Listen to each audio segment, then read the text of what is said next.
In Germany, the drinking age starts at 16. So when people are 16... Wait, what? Your drink... Hold on. Wait, what? Wait, rewind. 16. What's up, guys? It's Dwayne, back again for another video, back again for a reaction, and today's a great, wonderful, beautiful, amazing day because it's a Germany day. The shocking reality of German beer. Without further ado, let's get into this reaction. Let's go. When Americans hear that I live in Germany for much of the year, one of the first things they always want to talk about is German beer. Oh, I hear those Germans have great beer. Oh, I hear the Germans love to drink beer. Is it true that Germans drink beer at breakfast? Although, on one of the videos I watched last, someone said, a German person, so don't shoot the messenger, he said that British beer is actually better than German beer. Don't shoot the messenger. That's what he said. That's not what I said. Let me know in the comment section if you think German beer is better. I've never had German beer, so I don't know. But yeah, I know you guys. For me, I've always known German beer is like top tier. That rhymed. So let me know in the comment section if you think the same. Breakfast? I do have to say I'm a little bit buzzed. In this video, I'm going to take a deep dive into the world famous German beer. Ooh, whoa, whoa, whoa. Why is it so famous, and is it actually as good as people say it is? Substantially better. A lot better. And I'm going to be doing my own German beer taste test with a bunch of different types of beers to find out which one I think is the best tasting type. You gotta be able to... Do you know what he should have done? I don't know if he is doing it, but he should be comparing American beer to German beer. So he should have like a German beer to the left and an American beer to the right, and trying both and just comparing them. I would love, in fact, I might do that when I go to Germany. Like, do we have British beer that I could try it against? We don't have enough brand beers, I don't think, to do that. But it would be good to like do a taste test and see who's better, and I don't know. Open a German beer with another German beer. Let's see if I still got any skills. So buckle up. Impressive. And let's do some research on German beer. I knew a guy that could open a bottle with his teeth. Grim. And there's another person that can do it like on the side of a counter. Some people can do it like that. Some people can do what he did with 2 bottles. But I knew a guy that used to open the bottle with his teeth. It used to make me feel sick. I don't know how he did it. I don't know how he didn't lose teeth. Beats me. Stick around because through doing my extensive taste tests, I found out my new favorite German beer. First step, get beer. It's about noon on a Tuesday, so I'm gonna go purchase about 10 different German beers. Here we go. Now, despite what people may think, Germany is actually not the world's largest consumer of beer per capita. That goes to the Czech Republic, kind of by a lot. Damn, 140 liters per capita. Per year, sorry, per year. Liters per year per capita. Wow. Wow. Okay. We're not even in the top 7. Do you know what? I don't know, because Ireland, I feel like we should group Ireland with the United Kingdom. I'm just kind of trying to tag along with Ireland. But we drink a lot of beer. We're not even, I wonder where the UK is. I bet we're like 8th or 9th or something. Germany actually usually comes in about 4th behind the Czech Republic. Let's see. What? No. Where's the UK? Wow. What? But we drink so much beer. I'm really, really surprised. Because we drink to excess. That's weird. I just thought we'd be on this list. Anyway, you guys are definitely on this list. But I thought the UK would be on this list. I'm really, really surprised. Interesting. Austria and Romania. But it's funny because in the States, I never hear people talk about Czech beer or Austrian beer or Romanian beer, but people always talk about German beer. And I think there's a reason for famous. That, which we will get into soon.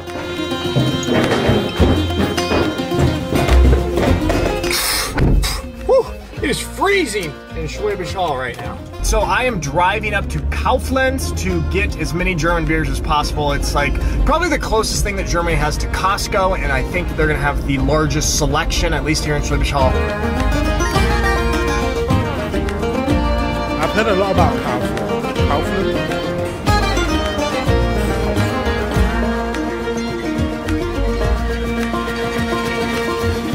So there's around 5,000 different types of German beers produced.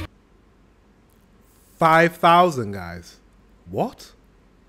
From 1,500 different breweries. And around half of those come from the southern Germany state, Bavaria, a great state, I might add. And German beer goes way back. It is not a new thing. German monasteries have been brewing beer for about 1,000 years. 1,000 years of German beers. I am a poet in this video. And I do think this diversity of different types of beers is one of the reasons that helps give German beer this global fame and recognition. But it's not the only reason. During the process of making this video, I actually learned something very interesting about German beer that shocked me, which we'll talk about soon.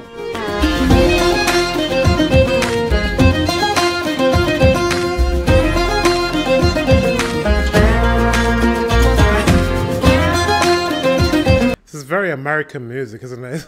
It's very deep South American music. Love it. Yeah, well, I gotta get this. This is an American beer. I gotta see how an American beer holds up in my taste test. Miller.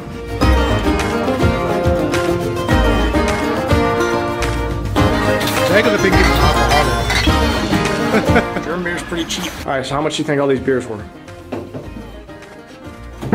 11 euros. You go to Hobbit or something? That was like 14. It's pretty cheap. Pretty cheap. German beer really is pretty cheap, especially compared to other countries. Look at this. Okay. Okay. It's a lot cheaper than our beer. We're number 5th for what? The most expensive beer in the world? London. But London, the thing is, they put London. I guess they've just, okay. They've done the capital cities. I get it. No, they haven't done capital cities because they've done Brussels. Yeah, they have. Yeah. Sorry. They've done all the capital cities. So, yeah, comparing capital cities, I get it. London is very expensive for beer. So, I'm not surprised we're up there. Look at this graphic for average price for half a liter of Cheap beer for a in beer. European capital cities. Germany is near the bottom in price. What are Okay. the most popular German beers, you might ask? This graphic shows the most popular beer brands and the most popular beer Nice. types. If we look here on the right, on the types column, it shows the most popular is Pils. The second most popular is a beer mixed drink, like this Radler here, a mix of beer and lemonade. Third most popular is a Hefeweizen, one of my favorites. In fourth, a Helles.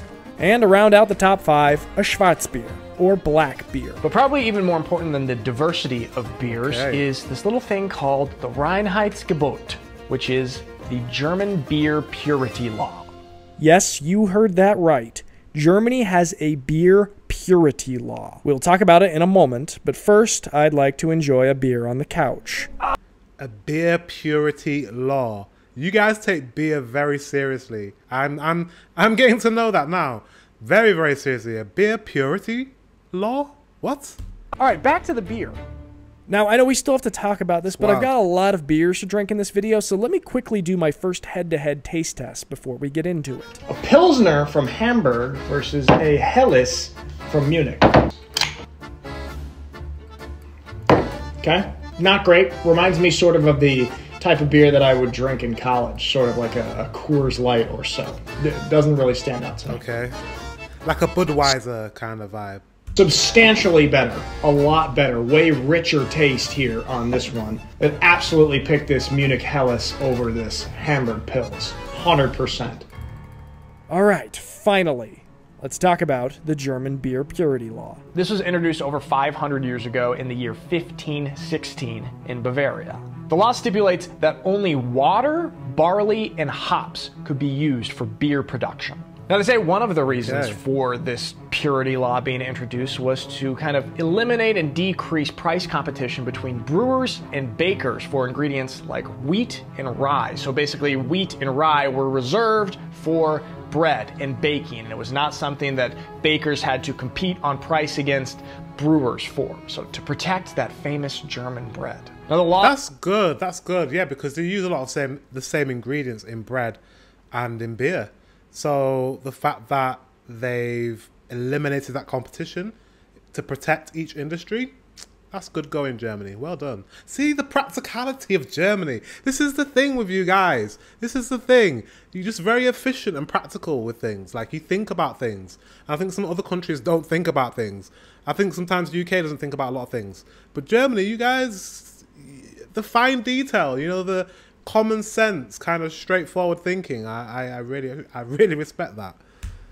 The law has since been amended to allow yeast. It's interesting because nowadays some German brewers and even some German politicians argue against the Reinheitsgebot, saying that it slowed Germany's adoption of modern beer trends, like all of these microbrews that are coming and popping up in the United States. So in 2015, German brewers did vote to allow some natural ingredients to be put in beer and for them to still be able to market it as a German beer. However, many brewers still follow the original rule from 1516.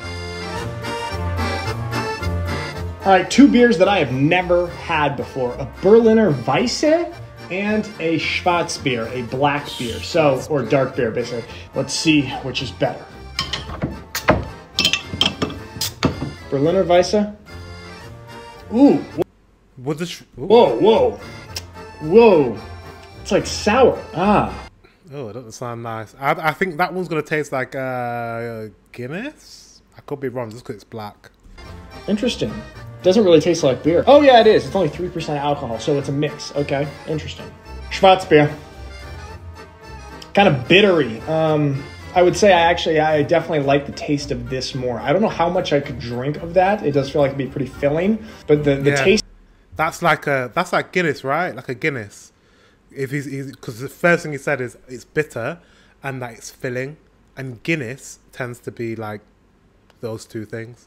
So I'm guessing this is kind of, what do you call those? You don't call those beers. No, I mean you guys might call them beers, but we call them something else in our country, and I can't think of it, but it's like a Guinness. Stout. I think it's stout that we call them. We call them stouts. Yeah, I quite like stout, but again, it's very filling, like he says, and I couldn't have like a full pint. I would have to have like half a glass. It's just a bit much. In the Caribbean, where my family are from, we use Guinness in a punch. We make a punch out of Guinness. It's really, really nice. It's really weird. We put condensed milk with stout, like Guinness, and nutmeg and other ingredients. Doesn't sound like it goes together, but it's delicious. If you ever get to the Caribbean, try it. Taste of this Berliner here was like pretty big kick for me.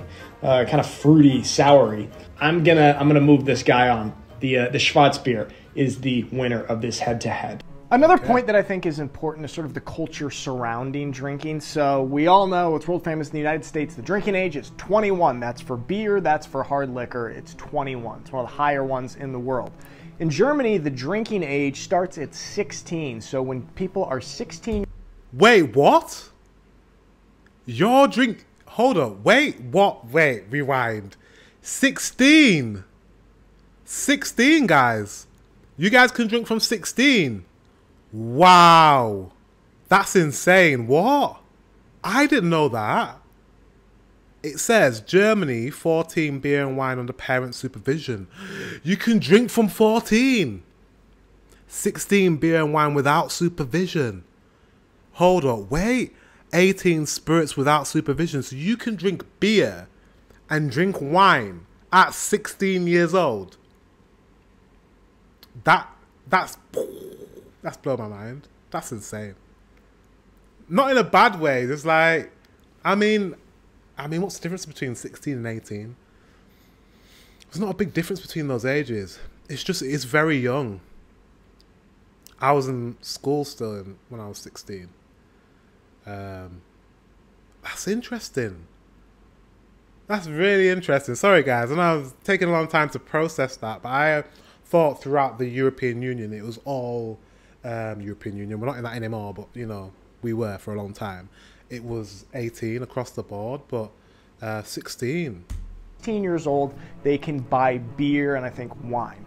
They cannot buy hard alcohol like spirits until they are 18, but at age 16, these high school age kids, they can go to the grocery store and they can buy beer. Overall, I would just say the approach Wow. towards alcohol is so much more casual here in Germany than it is in the States, which I do think is a good thing. In the States, alcohol can be pretty taboo, and a lot of times there's people who will go their whole life without drinking alcohol and have it kind of on this mysterious pedestal, and then they'll get to college and they will immediately start abusing alcohol. Yeah. Compared to a German kid who's started getting introduced to having a beer at dinner at age 16. As sensible, I absolutely agree with him.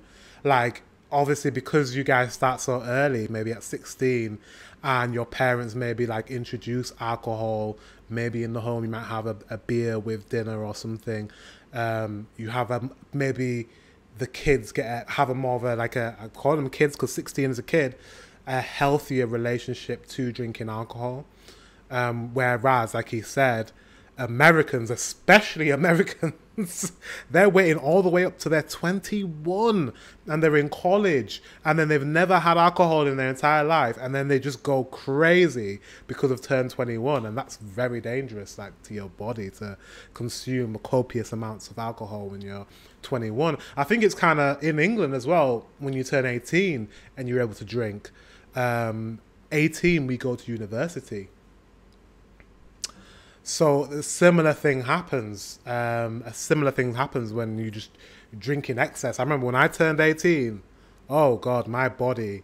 But when you're young, you I'm glad I was young because I couldn't do it now. But when I was 18, I drank a lot of alcohol for my birthday. So yeah, let me know in the comment section how this all works, and if there is any talks of moving it up to 18, or how is it.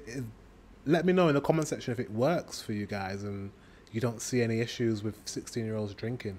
Let me know. 16, maybe with their family. Now, I also looked at the statistics of alcoholism in each country. Now, let's quickly do another head-to-head taste test before we talk about the alcoholism. All right, in this round, we have got two from Schwäbisch Hall's brewery. We've got their Radler, which is a beer lemonade mix, and then we've got their Hefeweizen. These are both kind of popular drinks, especially in the summer. Like when I would go to the beer garden, people are usually drinking one of these two. They're like And summer let's taste. It looks refreshing. I mean, I do have to say that this tastes very good. The Radler tastes very, very good. It kind of tastes like a better version of the Berliner Weisse. Half beer, half lemonade, which helps it feel sweet. It's 2.5% alcohol, so it's not technically a beer, but it is an alcoholic drink. Now, the Hefeweizen. That's a damn good drink right there. So the taste on this is incredible. Rich, creamy. It almost got like a citrusy flavor. For you Americans, it's kind of got like a Blue Moon, but way, way better. But it's very filling, very heavy for me. So I can drink one of these, maybe one of. I can tell you guys have better beer. I already can tell, because the variety of beer I'm seeing, like the different flavors, the mixes, all that type of stuff. It's like, I've not seen that in the UK, but to be fair, I'm not a massive beer drinker myself. So maybe there are more like varieties in the UK that I haven't tried, but so far I'm like, your beers look kind of elite. 1.5, then you're full.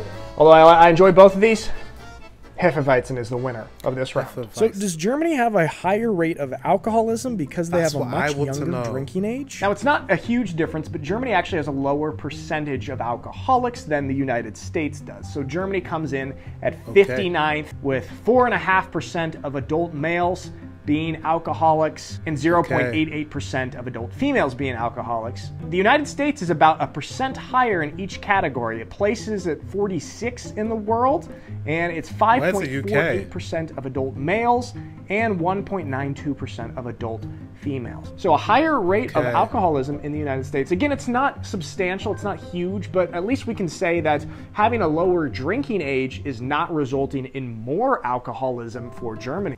Clearly, it doesn't matter. Isn't the age of consent? No, age restriction of alcohol is not correlating to alcoholism. So yeah, it must have a lot more to do with your government regulation, parenting, schooling, education. That's what it must be more to do with than, you know, just restricting. If you restrict something kids are going to go out and drink it anyway, so you might as well just leave it at 16. I wish you would have shown the entire list so we could see who was number 1 for alcoholism in the world. I wonder where the UK is. I bet we're high.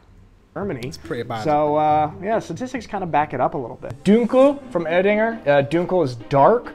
So we've got this, another type of beer that I've never had. And then we've got another one from the Schwäbisch Hall Brewery. This is also a very common one from the Schwäbisch Hall Brewery, the Meistergold. You know, you can see the difference in color of these two beers. It's crazy. This is, you know, these are both beers, but one is a dark and one is a much lighter. Let's see how they taste. I'll try the light one first. That's quite good. That tastes a little bit to me like the Schwarzbier from the other round. Obviously, they're both darker beers. Taste similar. And I think this tastes better. Okay, now Schwäbisch Hall's Meistergold. This is the type that when we would have football games with the Unicorns, and we would get a bunch of crates of these on the bus for the away games, for the bus ride back, and the team would drink these. So, a lot of experience with these ones.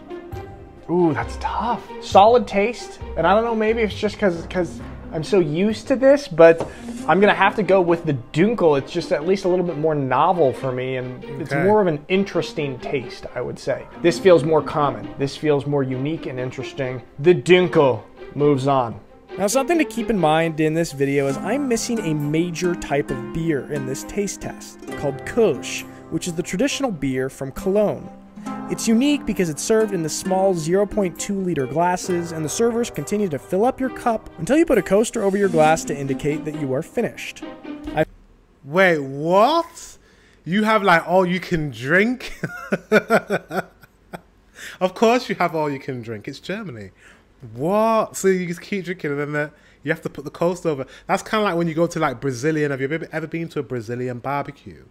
It's like that, like where they come around with meat and then they just like serve meat on you.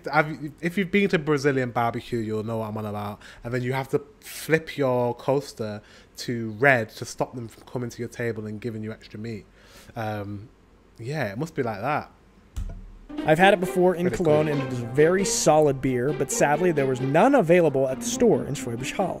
Two beers that I have never had. We've got this Zwickel Keller beer, cellar beer, basement beer right here. Never had this before. And then we've got this Helles from Bavaria. It's called the New Bavarian Lager. So a Helles lager. Gotta love these kind. That's a very fancy top for a beer. I've never seen that top on a beer. I've seen it on water and other things. This one gets points just for having that. That's a premium open right there. Very Both light premium beers. The Keller beer looks a little bit richer and creamier, I would say. So let's test them out. The Helles from Bayern. Ooh, wow. That is very, very strong beer. Very, very good tasting.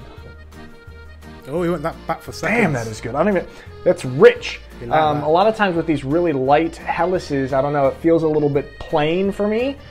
But this feels like it has a next level of richness with the taste that you typically don't get with these super light beers. Meisel and Friends. New Bavarian Lager. Wow. All right, let's see what's going on with this Keller beer here, the Zwickel Keller beer. It's good. It is good. It's just not as good as this lager. I knew he liked that. As soon as he tried it, I was like, he likes that one. I think it's a clear winner right here. We're going with this. Moving on. All right, guys, now championship round. I'm going to compare the 5 beers that won their head-to-head competition and decide what my new favorite is. So, we're doing it. The nice Schwäbisch Hall Hefeweizen. Got it right here. Nice creamy flavor. Very strong. Very, very strong. Compare that to this Schwarzbier. Hefeweizen is better. We move it forward. Schwarzbier moves back. Now we got to test this Munich Helles. Better than the Schwarzbier, not as good as the Hefeweizen. Hefeweizen moves forward, Helles moves slightly back. Okay. Gosh, this is tough. This Dunkel dark beer. Ooh, that Dunkel goes into second place. Above the Helles, above the Schwarzbier. Not quite as tasty as the Hefeweizen, but quite good right there. That's his favorite. His last one's his favorite. Never had those before. Finally, this one really performed well in the first round. That New Bavarian Helles Lager. See how we go. Gosh, that one really It crushes it. Guys, that's our winner. That's our first place winner right there. The new Bavarian lager. This Helles, this light beer. I need to try this new Bavarian lager. You said this is very nice. It's called Hell. I mean, in English, that name is it's not appealing. However, he said it tastes delicious, so I'm gonna try it. Beer right here. Wow. Very, very good. That's our first place winner. All right, guys, that is all for today. Thanks so much for watching this video about German beer. I didn't. You guys have a lot of beer. I need to try some of your beer. When I go to Germany, I have a lot of beer to try. I had no idea that you had like beers that had mixtures of lemonade and beer and all these different flavors, dark beer, light beer. I'm gonna get very drunk when I come to Germany. I just know. And I didn't know in Germany that you can drink at 16. That for me blew my mind. Like as if you guys have free education, free university, and you can drink at 16. I grew up in the wrong country. I don't know what happened. I grew up in the wrong country. I should have grown up in Germany. Guys, thank you very much for watching. Until the next one, I will see you very soon.